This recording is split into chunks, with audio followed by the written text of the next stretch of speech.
So, James Bond No Time to Die is set to be the biggest box office opener this year, in theory. So, yo, what is good, YouTube? Warstu here. If you are new around here, make sure to subscribe to never miss any of the videos. Check us out on Instagram at Warstu. Check us out on Twitter, WarstuG, aka WarstuG, because I've got no followers on there. So, Daniel Craig's last outing as Mr. James Bond. He's gonna go out with a bang. And relatively speaking, all the bad press, all the bad PR for this movie isn't going to affect the box office like some woke YouTubers are trying to make out. Why?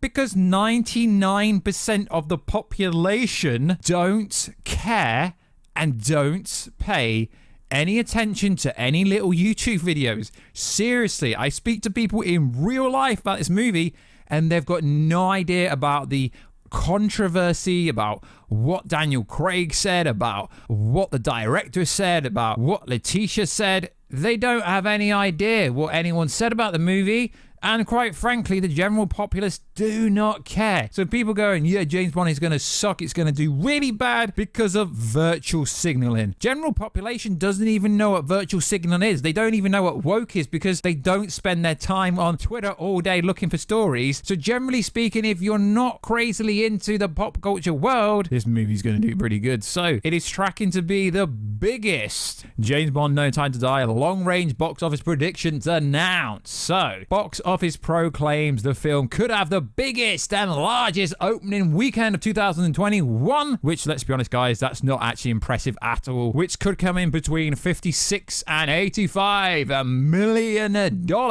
The largest opening this year has been Black Widow at 80, which is really freaking weak for a Marvel movie. Shang-Chi 75, which is freaking weak for a Marvel movie. Fast and Furious Saga 9, 70 million, but that is the only movie in this list that went on to bang. That banged over $700 million globally. A Quiet Place 2, 47 million, but that's such a small budget movie, and that was supposed to come out pre-pandemic. And Jungle Cruise, I can't believe there's a movie in this list that's on $35 million, but these are only domestic numbers. These don't take in the international market where the money's really made. So it is interesting how it could be the biggest box office ever. As for films domestically grossing box office predicts, it could be anywhere between 140 and 240 million. The top grossing film is Black Widow with $184 million. Shang-Chi will be more than that likely. Essentially saying Shang-Chi did okay. But yeah, at the moment, Fast and Furious 9 has banged the most out of all of them. And I think Godzilla vs. Kong should be that because that's just under $500 million.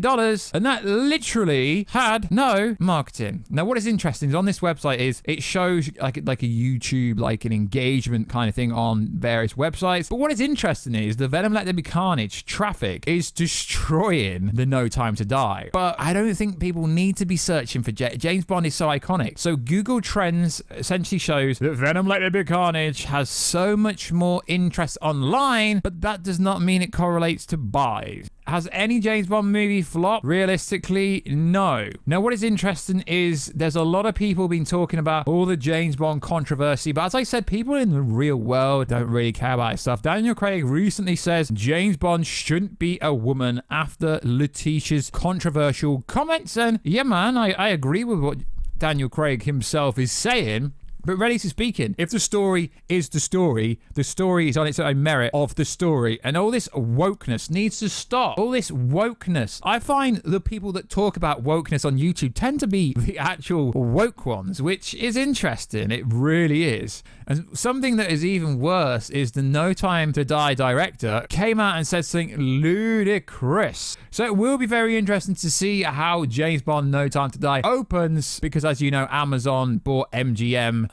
So realistically, does it even need to make money? No, because Amazon can literally write off anything they want for fun. So I don't think James Bond doing good or bad is really that relevant now that Amazon, a company which has more money than God. So it will be very interesting to see how this movie actually performs. But it's going to be pretty cool. As we know, there are going to be a lot of controversial moments in this movie, which will result in controversial videos, controversial tweets, controversial Instagram posts, controversial TikToks. But I'm very much looking forward to seeing this movie this week. I just wish Venom came out in the UK this week as well, rather than coming out in the middle of October, which makes no sense. And it is a bit of a weird move for No Time to Die to drop the same week as Venom Let There Be Carnage. I thought Sony would let there be some leeway between the two, but I don't know. It is interesting, and it is nearly a 3-hour movie, which is even more interesting. So like always, guys, let me know, are you excited about No Time to Die? Do you freaking care about what these woke people are saying about the controversial subjects? Because relatively speaking, guys, if you're not in the pop culture world,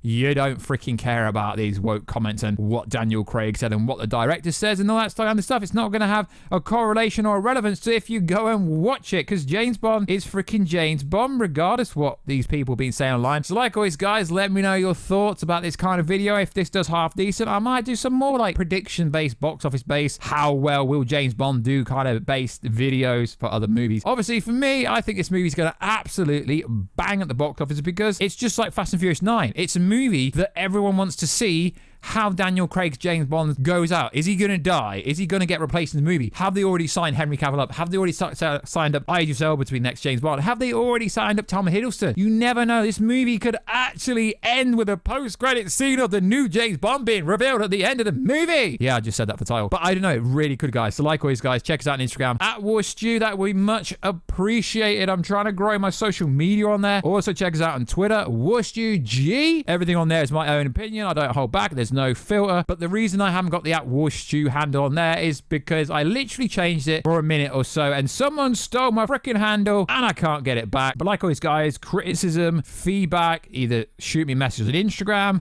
Twitter, and if you're a business and you want to do a brand deal and you want to work with the boy Warstu, just shoot me an email, warstubusiness@gmail.com. Only business inquiries. It's not for general, yo, Warstu, what's going on kind of messages. So like always, guys, I'll catch you in another video very soon, guys. Catch you later.